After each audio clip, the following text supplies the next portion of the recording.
আওয়াজ কি শুনতে পাচ্ছেন? একটু জানাবেন মেসেজে।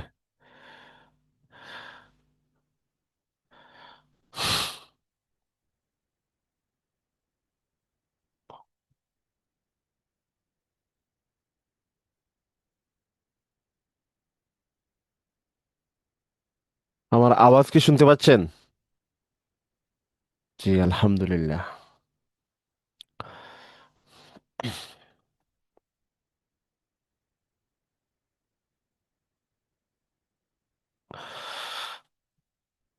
আলহামদুলিল্লাহ। আলহামদুলিল্লাহ নাহমাদুহু ওয়া নাস্তাঈনুহু ওয়া নাস্তাগফিরুহু ওয়া নু'মিনু বিহি ওয়া নাতাওয়াক্কালু আলাইহি ওয়া নাউযু বিল্লাহি মিন শুরুরি আনফুসিনা ওয়া মিন সাইয়্যিআতি আ'মালিনা। من يهده الله فلا مضل له ومن يضلله فلا هادي له. ونشهد أن لا إله إلا الله وحده لا شريك له. ونشهد أن سيدنا وسندنا وحبيب ربنا وطبيبنا وطبيب قلوبنا ومولانا محمدا عبده ورسوله. أرسله الله بالحق بشيرا ونذيرا وداعيا إلى الله بإذنه وسراجا منيرا. أما بعد فأعوذ بالله من الشيطان الرجيم. بسم الله الرحمن الرحيم. يا أيها الذين آمنوا كتب عليكم الصيام كما كتب على الذين من قبلكم لعلكم تتقون. قال رسول الله صلى الله عليه وسلم: من صام رمضان إيمانا واحتسابا غفر له ما تقدم من ذنبه. وأيضا قال رسول الله صلى الله عليه وسلم: من قام رمضان إيمانا واحتسابا غفر له ما تقدم من ذنبه. بارك الله لنا ولكم في القرآن العظيم، ونفعنا وإياكم بالآيات والذكر الحكيم. اللهم صل على محمد وعلى آل محمد كما صليت على إبراهيم وعلى آل إبراهيم إنك حميد مجيد. اللهم بارك على محمد وعلى آل محمد كما باركت على إبراهيم وعلى آل إبراهيم إنك حميد مجيد. لا إله إلا الله محمد رسول الله. لا إله إلا الله محمد رسول الله صلى الله عليه ওয়াসাল্লাম। মহান আল্লাহ সুবহানাহু তাবারাকা ওয়া তাআলার অসংখ্য অগণিত শুকরিয়া যে আল্লাহ রব্বুল ইজ্জাতি ওয়াল জালাল আমাদের সবাইকে আজকে এই মাহে রমজানের পূর্ব মুহূর্তে, মাহে শাবানের শেষ মুহূর্তে ভার্চুয়ালি মাধ্যমে অনলাইনে দিনী মজলিসে বসার, দিনী মজলিসে উপস্থিত হওয়ার, দিন মজলিস থেকে উপকৃত হওয়ার আশা নিয়ে বসার রব্বুল আলামিন যে আমাদেরকে তৌফিক দিয়েছেন, এজন্য আমরা সবাই দিল থেকে গভীর মনোযোগ সহকারে বলবো আলহামদুলিল্লাহ। আমি আপনাদের সামনে কুরআনে কারিম থেকে একটি আয়াত, সূরা আল বাকারার 183 নং আয়াত এবং রসূলুল্লাহ সাল্লাল্লাহু আলাইহি ওয়াসাল্লামের অসংখ্য অগণিত হাদিস সমূহ থেকে একটি হাদিস এবং আরেকটি হাদিস, দুটি হাদিস উপস্থাপন করেছি। আল্লাহ সুবহানাহু তাবারাকা ওয়া তাআলা যদি তৌফিক দান করেন, তাহলে এই আয়াত এবং হাদিসের তরজমা বলে আমাদের চিরাচরিত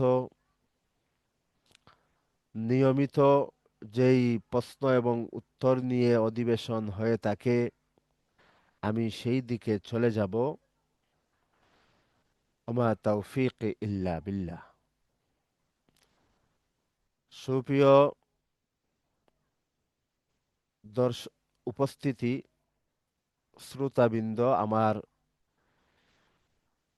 দিনী ভাই এবং বোনেরা, আল্লাহ সুবহানাহু তাবারাকা ওয়া তাআলা সূরা আল বাকারাতে বলেন, ইয়া আইয়ুহাল্লাযীনা আমানু কুতিবা আলাইকুমুস সিয়ামু কামা কুতিবা আলাল্লাযীনা মিন ক্বাবলিকুম লাআল্লাকুম তাত্তাকুন।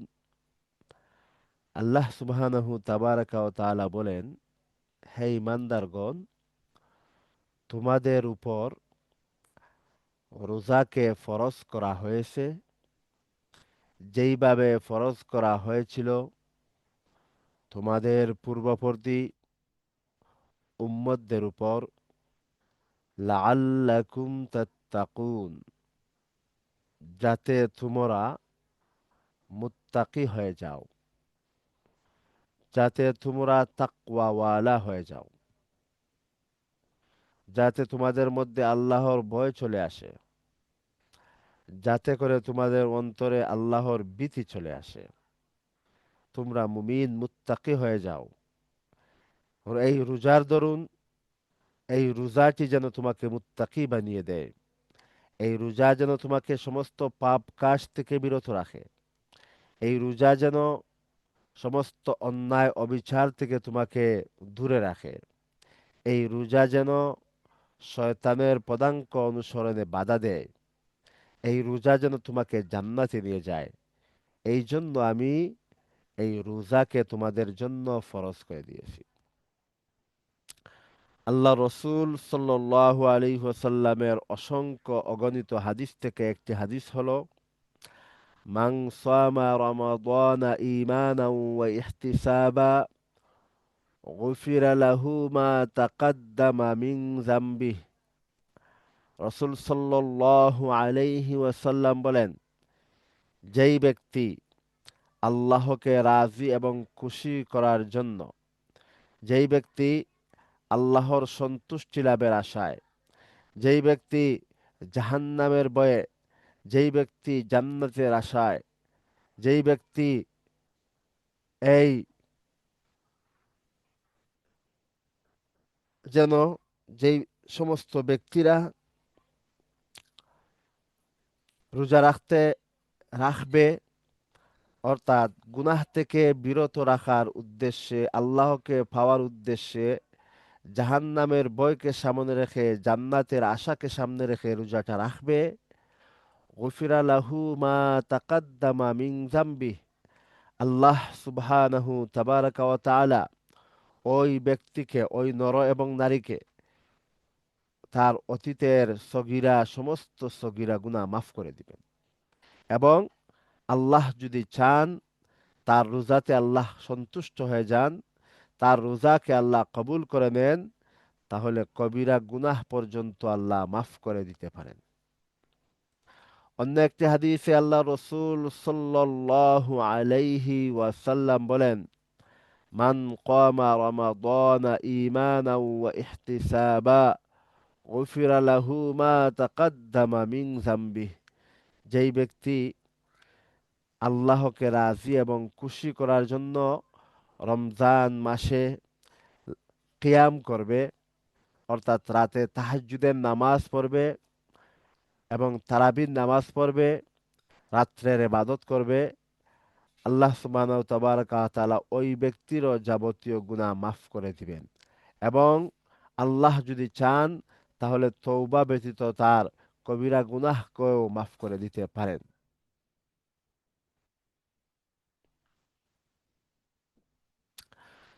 আগামী যেই রমজান আমাদের সামনে আসতেছে, এই রমজানটা যেন আমাদের সবার জন্য নাজাতের উসিলা হয়।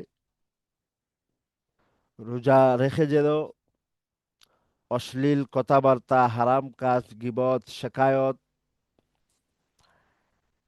গীবতের মতো হারাম, এই সমস্ত শরীয়ত বিরোধী অপকর্মে যেন আল্লাহ সুবহানাহু তাবারাকা ওয়া তাআলা আমাদেরকে পতিত না করেন, বরং শরীয়তের ভিতরে রেখে আল্লাহর ইবাদত এবং তাসবিহ পাঠ করে করে যেন আমাদের এই রমজানটি অতিবাহিত হয়। হাদিসে আল্লাহ রসুল সাল্লাল্লাহু আলাইহি সাল্লাম বলেন, ওই ব্যক্তি ধ্বংস হোক যে রমজানকে পেল অথচ সে তার গুনাহকে মাফ করিয়ে নিতে পারল না, ওই ব্যক্তি ধ্বংস হোক। তো আল্লাহ সুবহানাহু ওয়া তাবারাকা ওয়া তাআলা যেন আমাদেরকে ধ্বংসপ্রাপ্ত ব্যক্তিদের তালিকায় অন্তর্ভুক্ত না করেন, আমরা সবাই বলবো আমিন। আমি এই মুহূর্তে আমাদের যেই চিরাচরিত এবং আমাদের রুটিন যেই ক্লাস নিয়ে হয়, সেটা হচ্ছে মাসআলা মাসাইল জানা সংক্রান্ত ক্লাস। তো আপনাদের যাদের যাদের প্রশ্ন জানার ইচ্ছা রয়েছে, আপনারা অতি সংক্ষেপে প্রশ্নটি লিখে দিবেন। আপনি যখন একবার লিখেছেন, পুষ্ট হয়ে গেছে, তো ওই প্রশ্নকে বারংবার আপনি সামনে নিয়ে আসবেন না। অবশ্যই যথাসময়েই যার প্রশ্ন আগে আসবে তার উত্তর আগে আসবে। তো এইভাবে আপনি প্রশ্ন লিখে ধৈর্য সহকারে অপেক্ষা করবেন। বাংলিশে প্রশ্ন লিখবেন না, বরং বাংলাতে লিখবেন। এবং প্রশ্ন যেন একাধিক প্রশ্ন একই পৃষ্ঠে যেন না হয়, বরং প্রশ্নটাকে সংক্ষিপ্ত আকারে দিবেন।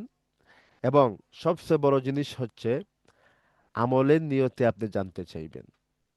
আমলের নিয়তে জানতে চাইবেন, তাহলে অবশ্যই এই জানা, এই শোনা, এই আমল সব কিছুতে আল্লাহ বারাকা দিবেন।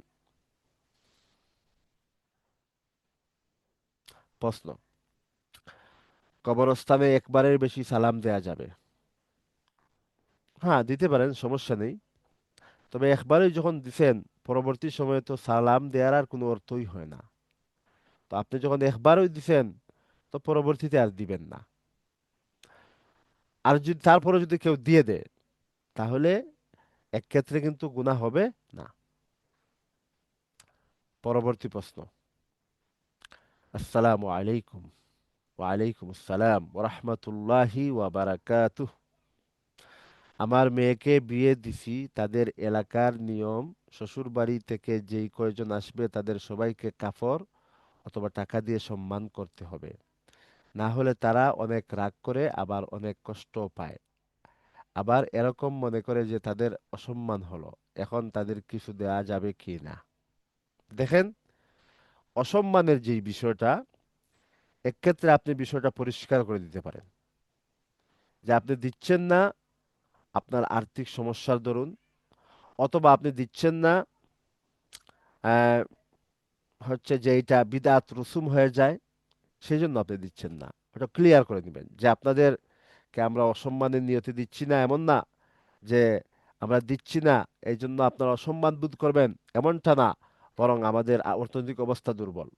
অথবা বলবেন যে এটা তো শরীয়তে এটা অনুমোদিত নয়, সেজন্য আমরা দিচ্ছি না। তবে আপনাদের সম্মান আমাদের অন্তরে রয়েছে। এই হচ্ছে অসম্মানের বিষয়টা। এবং আপনার প্রশ্নের সার্বিক উত্তর হচ্ছে, আল্লাহ রসুল হাদিসের মধ্যে বলেন, লা ইয়াহিল্লু মালু ইমরিইম মুসলিমিন ইল্লা বিইসনিহি ইল্লা বিতিবি নাফসি। কোন মুসলমানের জন্য অন্য মুসলমানের মাল তার অন্তরের সন্তুষ্টি ব্যতীত হালাল হবে না। অন্তরের সন্তুষ্টি অবশ্যই লাগবে। অন্তরের সন্তুষ্টি ব্যতীত মাল হালাল হবে না। সুতরাং আপনি অন্য একজন কেন আপনাকে দিচ্ছে না, এই জন্য আপনি রাগ করবেন, ওই রাগ করাটাও জায়েজ না। এই মনোভাব নিয়ে আসা যে আমাকে উনি দিবেন, হ্যাঁ, সেই আশাটাও জায়েজ না। এবং এই কাফর ইত্যাদি উসুল করতে গিয়ে কথা বলা বা বিভিন্নভাবে তাদেরকে ফোর্স করা দিতে, এটা কোনোটাই জায়েজ হবে না। পরবর্তী প্রশ্ন: যদি কেউ এনজিও থেকে লোন নেয়ার পরে পরিশোধ করার আগেই মারা যায়, তাহলে এনজিওর লোক লোন আর নেয় না, তাদের অনুগ্রহ নেয়া জায়েজ হবে কি না? দেখেন, যে তাদের থেকেই অন্তরের সন্তুষ্টি থেকেই তারা মাফ করে দিচ্ছে, সুতরাং এই অনুগ্রহ আপনি নিতে পারেন, এতে সমস্যা নেই। তবে যদি সামর্থ্য যদি থাকে তাহলে দিয়ে দিবেন। কেননা এনজিওদের অনুগ্রহতে তো অবশ্যই সুদ থাকবে। তো সুদ সম্বলিত অনুগ্রহ কেন আপনি দিবেন? আপনি যদি সামর্থ্যবান হন তাহলে এটা নেওয়ার জায়েজই তো হবে না। তৃতীয় প্রশ্ন: জিলা কুলিপ ব্যবহার করে না, নামাজ না ও পড়ে না, তার হাতের তৈরি খাবার খেলে নাকি 40 দিনের ইবাদত কবুল হয় না? না, কথাটা সত্য না।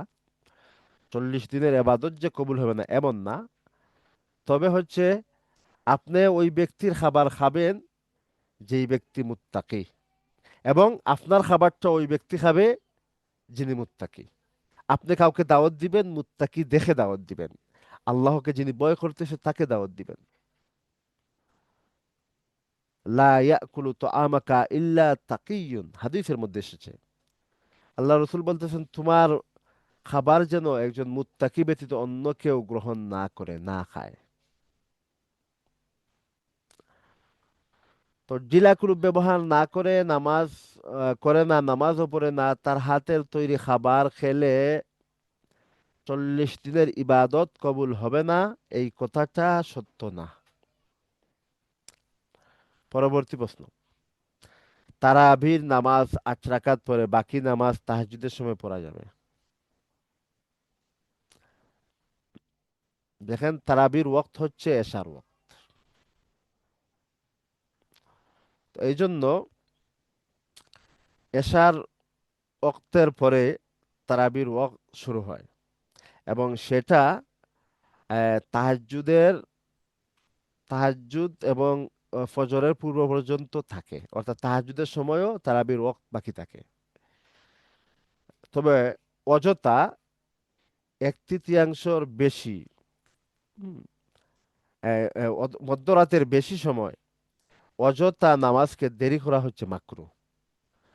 তাহাজ্জুদের সময় আপনি তারাবি পড়তে পারবেন, তবে নিয়মিত করা হচ্ছে মাকরু, নিয়মিত আপনি করতে পারবেন না। পরবর্তী প্রশ্ন।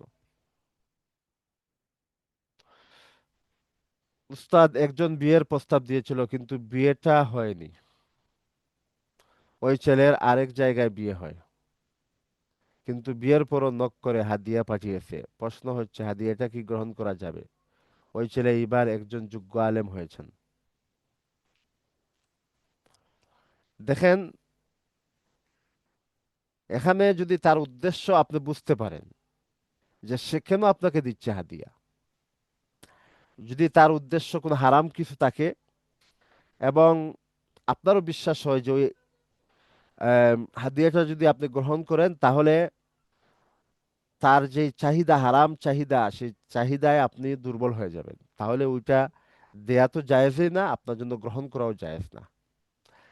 আর যদি তার উদ্দেশ্য হারাম না হয়, ভালো কোনো উদ্দেশ্য হয়, এবং আপনারও অন্তরের বিশ্বাস থাকে যে এই হাদিয়া যদি আপনি গ্রহণ করেন তাহলে তার প্রতি টান অনুভব হবে না, আপনি ফিতনায় পতিত হবেন না, তাহলে এমত অবস্থায় আপনার জন্য তার হাদিয়াটি গ্রহণ করা জায়েজ হবে।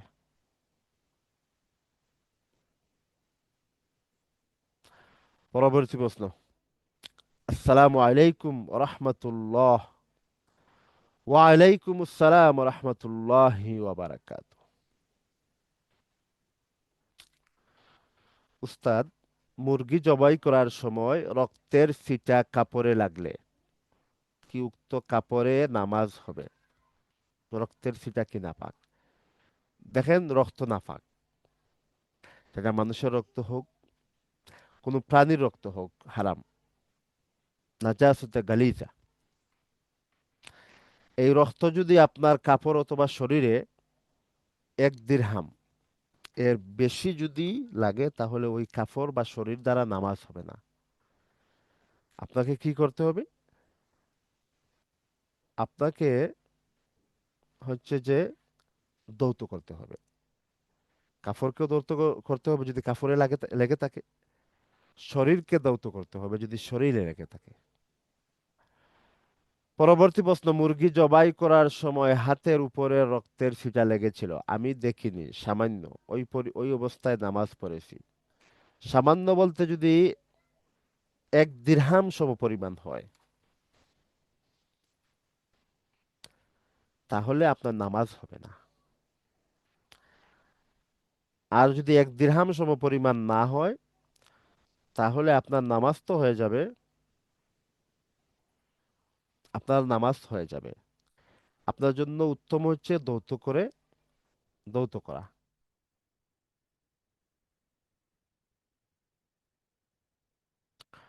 পরবর্তী প্রশ্ন। মুরগি জবাই করার সময় হাতের উপরে রক্তের ছিটা লেগেছিল। হ্যাঁ, এটা পরে নিয়েছি। তারপরের প্রশ্ন, তৃতীয় প্রশ্ন। আচ্ছা, আমি আরেকটি জিনিস বলে দেই, 1 দিরহাম সম পরিমাণ কত?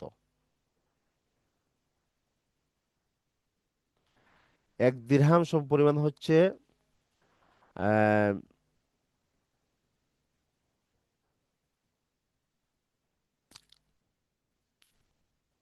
1 দিরহাম সম পরিমাণ হচ্ছে 3 গ্রাম থেকে একটু বেশি। 3.0, 3.061, মানে 3 গ্রাম হয়ে আরো সামান্য একটু, 0.61। তো 3 গ্রাম থেকে বেশি যদি হয়, তাহলে আপনাকে, এটা হচ্ছে 1 দিরহাম সম পরিমাণ, তাহলে আপনাকে কাফর অথবা শরীর দৌত করতে হবে যদি কাফর অথবা শরীরের মধ্যে নাজাসত লেগে থাকে, রক্ত লেগে থাকে। তৃতীয় প্রশ্ন। একজন কিস্তিতে টাকা তুলবেন, টাকা তোলার আগে নাকি এনজিওতে কিছু টাকা জমা দিতে হয়। এজন্য আমাদের থেকে টাকা ধার নিয়েছে, তাকে উক্ত কাজের জন্য টাকা ধার দিলে কি গুনাহ হবে? দেখেন সে কিসের জন্য কিস্তিতে টাকা তুলতে চাইতেছে, বিলাসিতার জন্য নাকি জীবনমান উন্নতির জন্য? যদি এমন হয় তাহলে তার জন্য কিস্তি তোলাও জায়েজ না, আর আপনার জন্য সাহায্য করাও জায়েজ না। কিন্তু যদি সে নিরুপায় হয়ে যায়, সে এই কিস্তিতে যদি টাকা না তুলে, তাহলে তার জীবন দ্বারা বিপন্ন হবে, তার খাবার দাবারের কোনো ব্যবস্থাই থাকবে না। তাহলে এমত অবস্থায় তার জন্য লোন দিয়ে ঋণ গ্রহণ জায়েজ, আপনার জন্য তাকে টাকা দেয়া জায়েজ। পরবর্তী প্রশ্ন, ইসলামী রাষ্ট্রপ্রধান থাকলে কি রাষ্ট্রের কোষাগারে জাকাত প্রদান করা যেত? হ্যাঁ, আমওয়ালে জাহিরা। ইসলামী রাষ্ট্র, যদি আমাদের এই দেশটা ইসলামী রাষ্ট্র হতো, মদিনার মতো, অথবা পরবর্তী খেলাফতের মতো, তাহলে আমওয়ালে জাহিরা, গরু, মহিষ, ঘোড়া, উট, বকরি, এগুলা হচ্ছে আমওয়ালে জাহিরা। এগুলার জাকাত আমাদেরকে সরকারকেই দিতে হতো, এবং সরকারই এগুলার জাকাত নিত। এবং হচ্ছে আমওয়ালে বাতেনা। আমওয়ালে বাতেনা হচ্ছে স্বর্ণ, রূপ্য, টাকা পয়সা, এগুলো হচ্ছে আমওয়ালে বাতেনা। তো এগুলার জাকাত কিন্তু ইসলামী রাষ্ট্রপ্রধানের উসুলের কোনো অনুমোদন নেই বা কোনো নিয়ম নেই। ওগুলা ব্যক্তিকেন্দ্রিক, যার উপর ওয়াজিব হবে তিনি দিবেন, তিনি বন্টন করবেন। আর যদি তিনি ইচ্ছা করে সরকারের কাছে দিতে চান, তাহলে সেটা অবশ্য জায়েজ হবে। কিন্তু আহ, অগ্রিমভাবে এটা, বা সরকার তাদের নিজ ইচ্ছায় জনগণের উপর আমওয়ালে বা তেনার জাকাতকে সরকারি কোষাগারে জমার জন্য চাপ প্রয়োগ করতে পারবেন না। পরবর্তী প্রশ্ন, মাথা থেকে ঝরে পড়া চুল পুড়িয়ে ফেলা নাকি পুঁতে রাখা উত্তম? চুল তো নষ্ট হয় না পুঁতে রাখলে, আবার বের হতে পারে। দেখেন, পুঁতেই রাখবেন, আপনি পুঁতেই রাখবেন, এটাই হচ্ছে মানুষের সম্মান। পরবর্তী প্রশ্ন, আমি সাপ্তাহিক তালিমে যাই, আলহামদুলিল্লাহ। ওখানে আজানের সময় তালিম চলতে থাকে, ওই সময় তালিম শুনবো নাকি আজানের জবাব দিব? ওই সময় তালিম শোনা বন্ধ রাখবেন, যারা তালিম করতেছে তাদেরকেও বলবেন তালিম বন্ধ রাখেন, আজানের জবাব দিবেন, তারপর দুরূদ শরীফ পড়বেন, তারপর হচ্ছে আল্লাহুম্মা রাব্বা হাযিহি দাওয়াতি তাম্মাহ ওয়াস সালাতিল কাইমাহ আতি মুহাম্মাদানিল ওয়াসিলাতা ওয়াল ফাদিলাহ ওয়াবআসহু মাকামান মাহমুদানিল্লাযী ওয়া'আদতাহ ইন্নাকা লা তুখলিফুল মিআদ। এই দোয়া পড়বেন।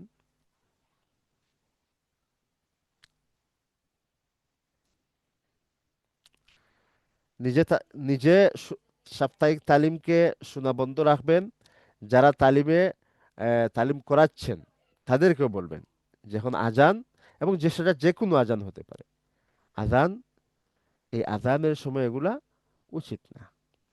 এখন আপনাকে আজানের জবাব দিতে হবে, নবী সাল্লাল্লাহু আলাইহি সাল্লামের উপর দুরূদ পাঠ করতে হবে, হ্যাঁ, আল্লাহুম্মা ইন্নী যালামতু বলতে হবে, এই সবগুলো আপনাকে বলতে হবে।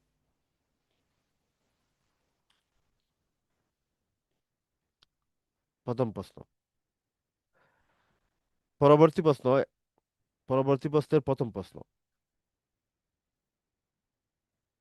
আমি ক্লাসে একটা কোচিং সেন্টারে পড়তাম, সেখানে আমার বেতন বাকি ছিল, এখন দিতে চাচ্ছি, কিন্তু সমস্যা হলো এখন স্যাররা কোচিং থেকে বিচ্ছিন্ন হয়ে গেছেন, একজন শিক্ষক মারাও গেছেন। টাকাটা তো সবার হক, টাকার পরিমাণ অল্প, সবাইকে দিব কিভাবে? নাকি সবের নিয়ত ছাড়া সব শিক্ষকের নামে দান করে দিব? দেখেন, যদি আর কোনো কর্তৃপক্ষ থাকে, হ্যাঁ, কোচিং সেন্টারের যিনি কর্তৃপক্ষ হবেন উনার কাছে দিলেই আপনার দায়বদ্ধতা আহ, শেষ হয়ে যাবে। আর যদি তাদের আহ, কর্তৃপক্ষ অথবা কোনো একজন দায়িত্ববান যদি না পান, তাহলে যে বা যারা এখনো দুনিয়াতে বেঁচে আছেন তাদেরকে তাদের হিস্সা আপনি দিয়ে দিবেন। আর যারা উপস্থিত নেই অথবা মারা গেছেন বা যাদেরকে দেওয়া সম্ভব হচ্ছে না, তাদের ওই টাকাগুলো গরিবদেরকে, মিসকিনদেরকে দান এবং সদকা করে দিবেন।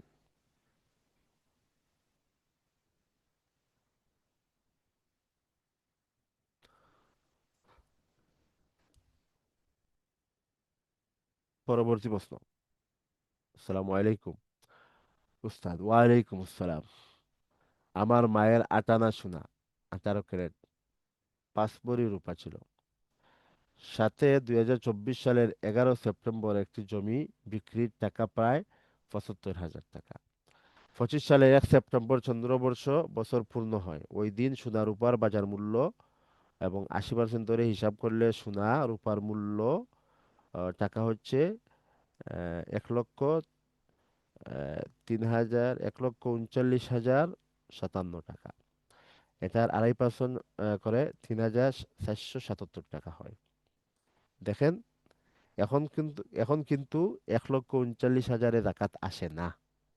এখন হচ্ছে 92 রূপার মূল্য হচ্ছে প্রায় আম, 5 লক্ষর অধিক, 6 লক্ষর অধিক। সুতরাং এখন কিন্তু আগের হিসাব নেই, এখন রূপার ভরি হচ্ছে 5,000 টাকা। আর ইতিপূর্বে ছিল, গত বছর পর্যন্ত ছিল 1,000, 1,500 বা 2,000 টাকা। সুতরাং এখন আর আগের মতো জাকাত হিসাব করলে হবে না।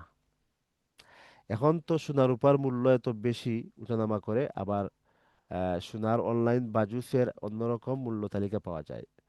মানে স্থানীয় দোকানে 18 ক্যারেটের পুরানো সোনার মূল্য খুবই কম বলে 80% দিতে চায় না। এসব কারণে অদ্য আম্মুর জাকাত আসবে কি না তা নিয়ে দ্বিধায় পড়ে যায়। এভাবে সেপ্টেম্বর থেকে আজ কয়েক মাস দেরি হয়ে গেছে হিসাব করতে। আমার প্রশ্ন হচ্ছে, এখন যে কোনো দিন ওই 3,470 টাকা দিয়ে দিলে কি আমার আম্মুর জাকাত আদায় হবে না, নাকি সেদিন জাকাত আদায় করবে সেদিনের মূল্য অনুযায়ী হিসাব করে? দেখেন, উম, প্রথম বিষয় হচ্ছে আপনার আম্মুর উপর জাকাত ফরজ হচ্ছে না। দ্বিতীয় বিষয় হচ্ছে, যদি কারো উপর ফরজ হয়ে থাকে তাহলে হচ্ছে সেই দিনের মূল্য অনুযায়ী আসবে, সেই দিনের মূল্য অনুযায়ী জাকাত আসবে।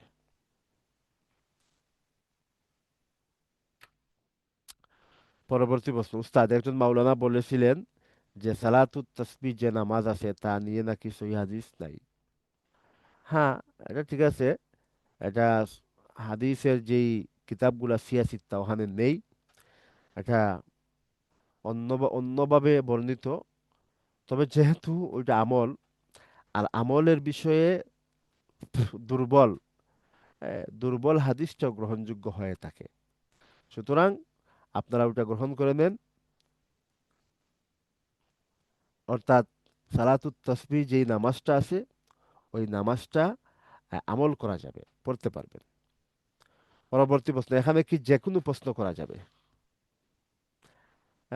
জি করবেন, তবে শালীনতা বজায় রেখে এবং ইসলামী আপনার আমলের উন্নতির জন্য করবেন।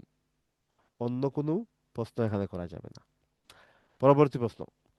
বিয়ের ক্ষেত্রে একটা প্রস্তাব পেয়েছি, বাবার অনেক দিন ধরে ইস্তেখারা করেও কিছু বুঝতে পারতেছি না। আমার কি করা উচিত? আমি অন্য যে কোনো বিষয়ে ইস্তেখারা করলে তাড়াতাড়ি যে রেজাল্ট পাই। দেখেন, আল্লাহর মনসা নয় যে আপনি তাড়াতাড়ি ইঙ্গিত পেয়ে যাবেন। সুতরাং আপনাকে ধৈর্য ধারণ করে ধৈর্যের সাথে সাথে সামনে অগ্রসর হতে হবে।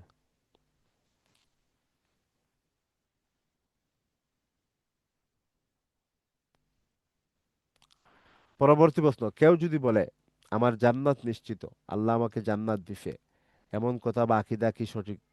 এটা আমাকে জিজ্ঞাসা করতে হবে না, যে কাউকে জিজ্ঞাসা করবেন এটা কি সঠিক। এরকম ধারণার দ্বারা ইমানের কোনো ক্ষতি হবে আহ, না। এরকম ধারণা মূলত হচ্ছে আহ, জ্ঞানের স্বল্পতা অথবা আইডিয়ার স্বল্পতা, এজন্যই হয়ে থাকে। সুতরাং এখানে গুনাহ, আহ, এরকম আকীদা বিশ্বাস সঠিক, এটা সঠিক না। এরকম ধারণা দ্বারা ইমানের কোনো ক্ষতি হবে না, ইমানের কোনো ক্ষতি হবে না।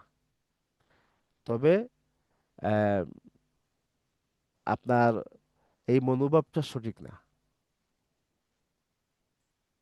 জি বলেন। একজন হাত উত্তোলন করছেন, হ্যান্ড রাইজ করছেন, উনি সম্ভবত কথা বলতে চাচ্ছেন। আচ্ছা, আপনাকে সুযোগ দেওয়া হলো, আপনি কথা বলেন, মাইক অন করে কথা বলেন।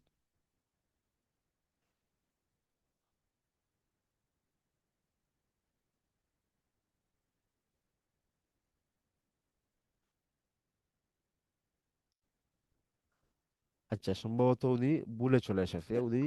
আর হ্যান্ড রাইজ, ওনার হ্যান্ড রাইজ আইকন ওনার প্রোফাইল থেকে চলে গেছে।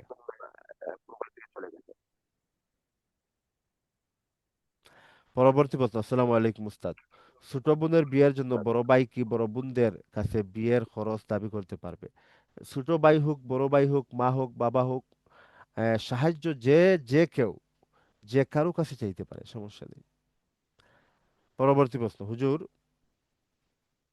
আমার 3 মাসের বাচ্চা দীর্ঘ 1 মাস অসুস্থ হওয়ার পরে মারা গিয়েছে। আল্লাহ তাকে জান্নাত নসিব করুন।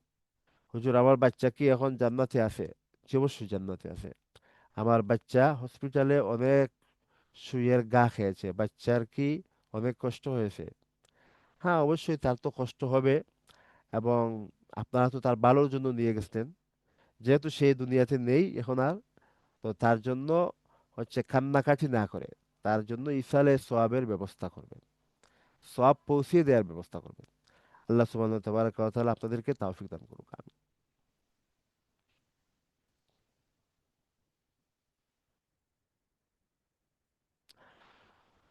আচ্ছা, পরবর্তী প্রশ্ন। হুজুর, আমার শাশুড়ি আমার বাচ্চাকে কখনো চায়নি,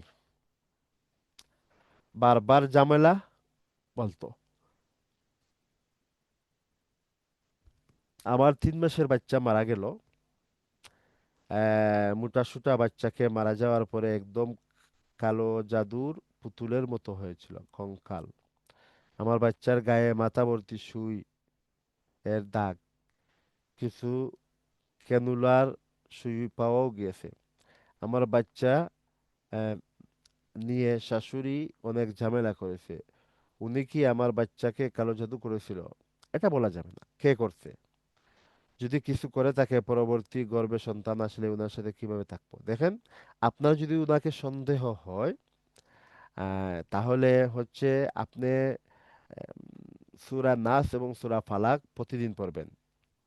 এবং সেটা হচ্ছে আপনার মাসের সমস্ত দিনই পড়বেন। আপনি যদি অসুস্থ বা বেমার হন, বা আপনার যদি মেয়েলি বেমার থাকে, তখন আপনি পড়তে পারবেন। যেহেতু ওটা তেলাওয়াত হিসাবে আপনি পড়বেন না, ওইটা দোয়া হিসাবে পড়বেন।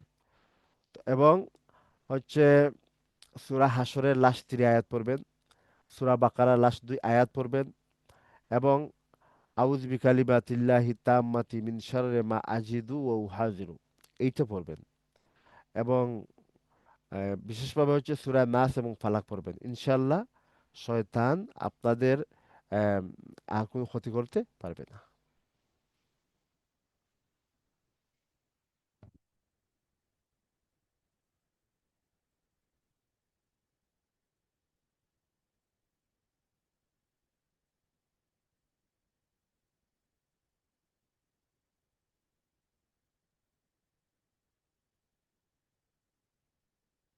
আচ্ছা, পরবর্তী প্রশ্ন। ব্যাংকে ব্যাংকে চাকুরি করে এমন ব্যক্তির দাওয়াত গ্রহণ করা যাবে যদি তার এ ব্যতীত, এছাড়া এই ব্যাংকের ইনকাম ব্যতীত অন্য কোনো হালাল ইনকাম যদি তার না থাকে, তাহলে ওই ব্যক্তির দাওয়াত গ্রহণ করা যাবে না। পরবর্তী প্রশ্ন। আসসালামু আলাইকুম। ওয়ালাইকুম আসসালাম ওয়া রাহমাতুল্লাহি ওয়া বারাকাতুহু। উস্তাদ, একজন গৃহিণী এই রমজানে চাইলে রাতের যে কোনো সময় এতেকাফে বসতে পারবে? জি, অবশ্যই। নফল এতেকাফ যে কোনো সময় বসতে পারবে। যে কোনো সময় নফল এতেকাফকে ভঙ্গ করা যাবে, কিন্তু ওয়াজিব অথবা সুন্নত এতেকাফ সেগুলা ভঙ্গ করা যাবে না। এবং সেগুলাতে এই ওয়াজিব হচ্ছে যেমন মান্নত করে নিজের উপর ওয়াজিব করে নেয়া, আর ফরজ তো হচ্ছে রমজানের রোজা। সুতরাং ওগুলা শেষ দশে অথবা যখন মান্যত করবেন তখনই আপনি করতে হবে। যদি আপনি মান্যত করেন যে আমি রমজানের মধ্যে 10 দিনের যে কোনো একদিন রোজা রাখবো, তাহলে ওই যে ওটা মান্যতের রোজা। আহ, তখন এটাকে সেই সময়ই আদায় করতে হবে। পরবর্তী প্রশ্ন, মেয়েরা কি মুরগি বা হাঁস এসব কি জবাই করতে পারবে? জি পারবে, সমস্যা নেই। বাসায় ছেলে সদস্যরা থাকে না, শুধু থাকে না, তখন খুব ঝামেলা পড়তে হয়, সমস্যা নেই।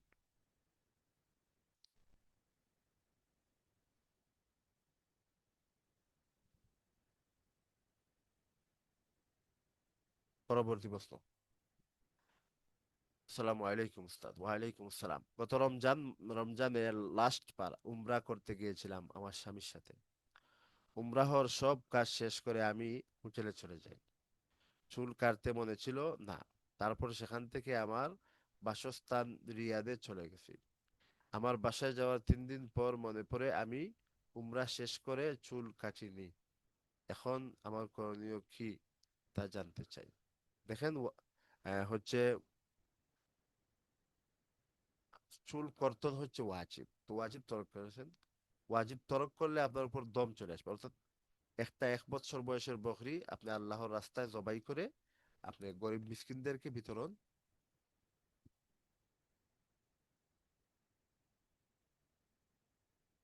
উস্তাদ, ফজরের সুন্নত নামাজ ছোট সূরা দিয়ে পড়ে ফজর নামাজ কি বড় সূরা দিয়ে পড়া যাবে? জি অবশ্যই। ছোট সূরা দিয়ে ফজর মুস্তাহাব তরিকায় আদায় হবে না, বরং 2টি রাকাতে, ফজরের 2 রাকাতে মিলিত হয়ে আপনার জন্য 20 20 40 আয়াত হতে হবে। 20 আয়াত প্রথম রাকাতে, আরো আরো 20টি আয়াত হচ্ছে দ্বিতীয় রাকাতে। এইভাবে 40 আয়াত আপনি ফজরের নামাজে, ফরজ নামাজে পড়বেন। আর হচ্ছে সুন্নত আপনি যে কোনো ভাবে পড়তে পারেন। এইভাবে হচ্ছে জোহর, আসর, এইভাবে হচ্ছে জোহর এবং এশা, এই 2টি নামাজের মধ্যে হচ্ছে 20 আয়াত, 10 10। আসরের মধ্যে হচ্ছে 10 আয়াত, আর হচ্ছে এই 10 আয়াত আপনি পড়বেন, এটাই হচ্ছে মুস্তাহাব।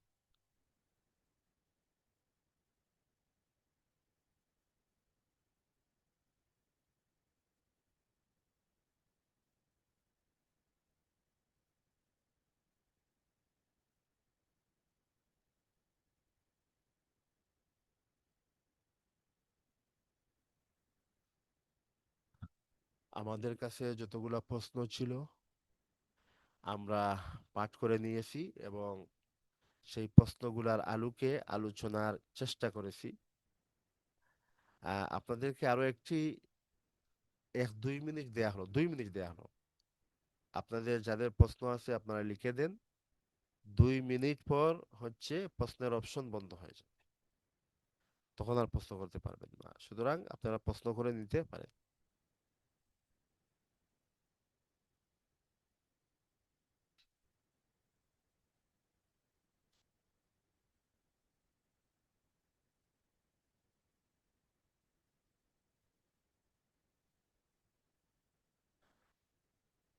আরেকটি প্রশ্ন আমাদের সামনে চলে এসেছে। কুরআন এবং ইনজিল যা এখনো পৃথিবীতে রয়েছে, আমরা জানি উভয় নারীদের উপর নাদিল হয়েছিল, যা আল্লাহ প্রদত্ত নবীদের উপর। কিন্তু আমার প্রশ্ন হলো, হিন্দুদের ধর্মগ্রন্থ গীতা আবিষ্কার কোথা থেকে হয়েছে? এটা কি কোনো মানুষ লিখেছে নাকি আহ, অনেকজন মানুষ মিলে গবেষণা করে লিখেছে? কারণ গীতাতে এরকম তথ্য রয়েছে যা প্রাচীনকালে মানুষদের পক্ষে জানা সম্ভব ছিল না, কারণ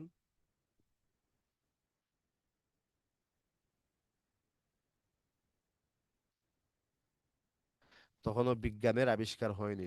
তাহলে গীতা আসলে কোথা থেকে? দেখেন, গীতা, আহ, কুরআন এবং বাইবেল, যাকে হচ্ছে জাবুর, ইনজিল এবং তাওরাতের সমষ্টি বলা হয়, এগুলা ব্যতীত অন্যান্য কিতাব সম্পর্কে কোরআন হাদিসে কোনো আলোচনা আসে নাই। তবে এখানে 2টি বিষয় হতে পারে যে গীতা, রামায়ণ, মহাভারত এগুলা যখন কেউ নিয়ে আসছিলেন উনি নবী ছিলেন, কিন্তু পরবর্তীতে উনার উম্মত সবগুলা মূর্তি পূজারী হয়ে যায়। তবে এই সম্ভাবনা কেউ কেউ বলেন, তবে এটা অবশ্য বলা যাবে না।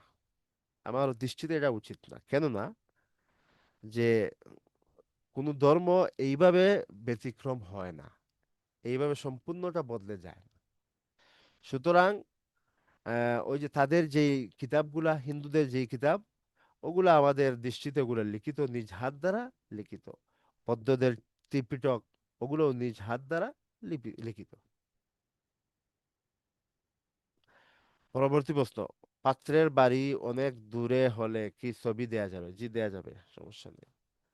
পরবর্তী প্রশ্ন, আসসালামু আলাইকুম। আসসালাম, ওয়ালাইকুম আসসালাম। ছোট বোনের বিয়ের জন্য বড় ভাই কি বড় বোনদের কাছে বিষয়টি বিয়ের খরচ দাবি করতে পারবে? দেখেন, দাবি তো করা যাবে, তবে বোনদের উপর, বড় বোনদের উপর জুলুম করা যাবে না, জুলুম করা যাবে না।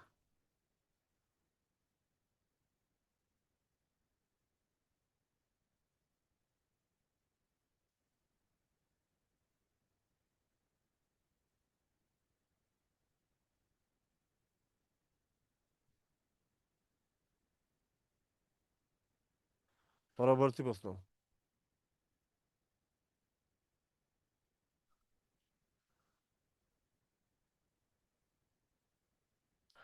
আমি শুনেছি অন্য ধর্মের মানুষের জন্য হেদায়েতের দোয়া ছাড়া অন্য কোনো দোয়া করা যাবে না। জি, আপনার শোনাটা সঠিক। কিন্তু এরকম কেন? অন্য ধর্মের হলেও তারাও তো মানুষ, তাদের ভালো চাওয়া তো দোষের কিছু না, তাই না? ওগুলা কিন্তু আল্লাহ নিষেধ করে দিয়েছেন, ওগুলা কোরআন দ্বারা নিষিদ্ধ, এটা আল্লাহর বিধান। অন্য ধর্মের মুসলমানদের জন্য দোয়া করতে দেখেছি, তাহলে আমরা কেন বিধর্মীদের জন্য দোয়া করতে পারবো না? দেখেন, ওটা হচ্ছে আমাদের শরিয়া, ইসলামী দ্বারা যিনি নিয়ে এসেছিলেন, এবং বর্তমানে যারা আহ, হচ্ছে নাগরান অথবা বলেন যারা উপরের চেয়ারে রয়েছেন,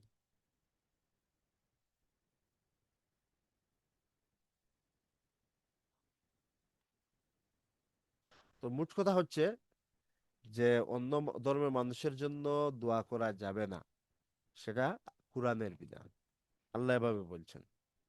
পরবর্তী প্রশ্ন, অলসতা থেকে বাঁচার উপায় কি? অলসতা থেকে যদি আপনি বাঁচতে চান, তাহলে ফজরের সময় আর্লি, ফজরের ওয়াক্তের পূর্বে ঘুম থেকে উঠবেন, তাহাজ্জুদ পড়বেন, তারপর ফজর পড়বেন, তারপর হচ্ছে আউযুবিল্লাহি মিনাশ শাইতানির তিনবার পড়বেন, এবং তারপর কারোর সাথে কথা বলবেন। তাহলে দেখুন অলসতা দূরে চলে গেছে। পরবর্তী প্রশ্ন, উস্তাদ, বাসা থেকে বিয়ের জন্য দিনদার ছেলে দেখে না, এটাকে তারা বাড়াবাড়ি বলতেছে। ব্যাংকে জব করে এমন ছেলে দেখতেছে, এক্ষেত্রে বাসায় কিভাবে বুঝাবো? দেখেন, সর্বপ্রথম আপনি আল্লাহর কাছে দোয়া করবেন, এবং মাতা পিতা যাতে বুঝে নেন সহজভাবে সেই জন্য দোয়া করবেন। তারপরেও যদি তারা সম্মত না হয়, তাহলে আহ, আপনি হয়তো তাদেরকে কোনো সিভি পাঠিয়ে দিতে পারেন, নিজে উদ্যোগী হয়। তো আল্লাহ সুবহানাহু তাবারাকা ওয়া তাআলা এই সমস্ত বিষয় বোঝার তৌফিক দান করুন।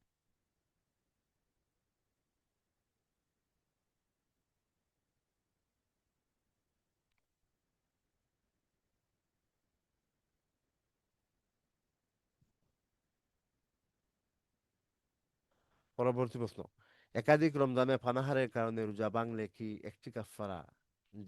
জি, পানাহারের মাধ্যমে যতগুলা রোজা ভঙ্গ হবে সবগুলোর জন্য একটি কাফারা। আর স্বামী স্ত্রী একত্রিত হওয়ার কারণে যে রোজা নষ্ট হবে, সেইগুলা জীবনের যা হয়েছে সবগুলোর জন্য একটি কাফারা। এটা ফুকাহে কেরাম মূলত সহজতার জন্য এই বিধান দিয়েছেন, কিন্তু কোরআনে স্পষ্টভাবে বলা নেই যে এটা আম, কি সবার জন্য নাকি বিশেষ কিছু মানুষের জন্য, এরকম কিছু বলা নেই।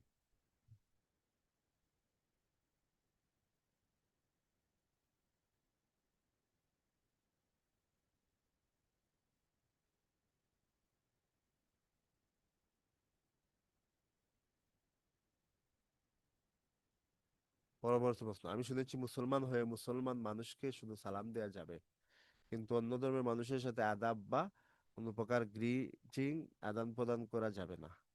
তাহলে পরবর্তীতে কি বলতে হবে যদি বিধর্মী মানুষের সাথে দেখা হয়? আপনি বলবেন, আসসালামু আলা মানিত্তাবাল হুদা, আসসালামু আলা মানিত্তাবাল হুদা। পরবর্তী প্রশ্ন, কোনো টাকা নাই, শুধু 6 ভরি স্বর্ণ, তাহলে কি জাকাত দিতে হবে না, জাকাত দিতে হবে না। পরবর্তী প্রশ্ন, ব্যাংকে সেভিং অ্যাকাউন্টে টাকা রাখা হয় পরে প্রয়োজনে তোলার জন্য, কিন্তু পরে টাকা তোলার সময় কিছু টাকা কেটে নেয় ব্যাংক, সেই কারণে আমাদের পাপ হবে কি না? দেখেন, ব্যাংকের টাকা রাখলে ব্যাংকের সাধারণ নিয়ম হচ্ছে ওরা ওই টাকাকে আমানত মনে করে এবং সেটাকে তারা এই তাদের প্রয়োজনের কাজে লাগিয়ে দেয় এবং শেষে পরবর্তীতে তারা একটি মুনাফা দেয়, এবং ওই মুনাফাটা তাদের সাধারণত নির্দিষ্ট থাকে, সেই জন্য ওই ব্যাংকে ডিপোজিট বা ডিপিএস এগুলা জায়েজ না।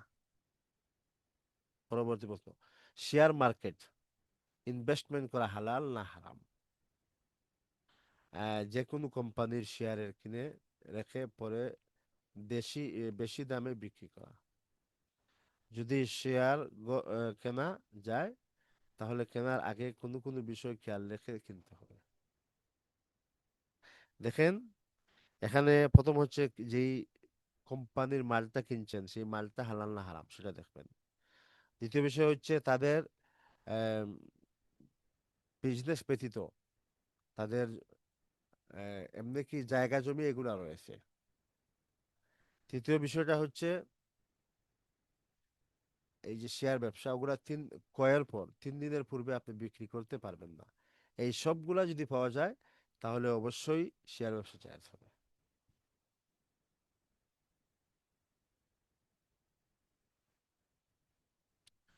আমাদের সামনে যতগুলা প্রশ্ন এসেছে আমরা পড়েছি এবং সেই প্রশ্নের আলোকে আলোচনার চেষ্টা করেছি। আমাদের এই দার্সটা, ফিকহি ক্লাসটা প্রতি মাসে 15 তারিখ এবং মাসের শেষ তারিখে হয়ে থাকে, প্রতি মাসের 15 তারিখ এবং শেষ তারিখে। তো আজকে এই পর্যন্তই, আমরা সমাপ্তির দিকে চলে যাব। ইনশাল্লাহ আগামী ক্লাসে আপনারা জয়েন হবেন, নিজেও হবেন, বন্ধু বান্ধব আত্মীয় স্বজন সবাইকে নিয়ে আসবেন। আল্লাহ সুবহানাহু ওয়া তাআলা আপনাদের সবাইকে ভালো রাখুক। আসসালামু আলাইকুম ওয়া রাহমাতুল্লাহি ওয়া বারাকাতুহু।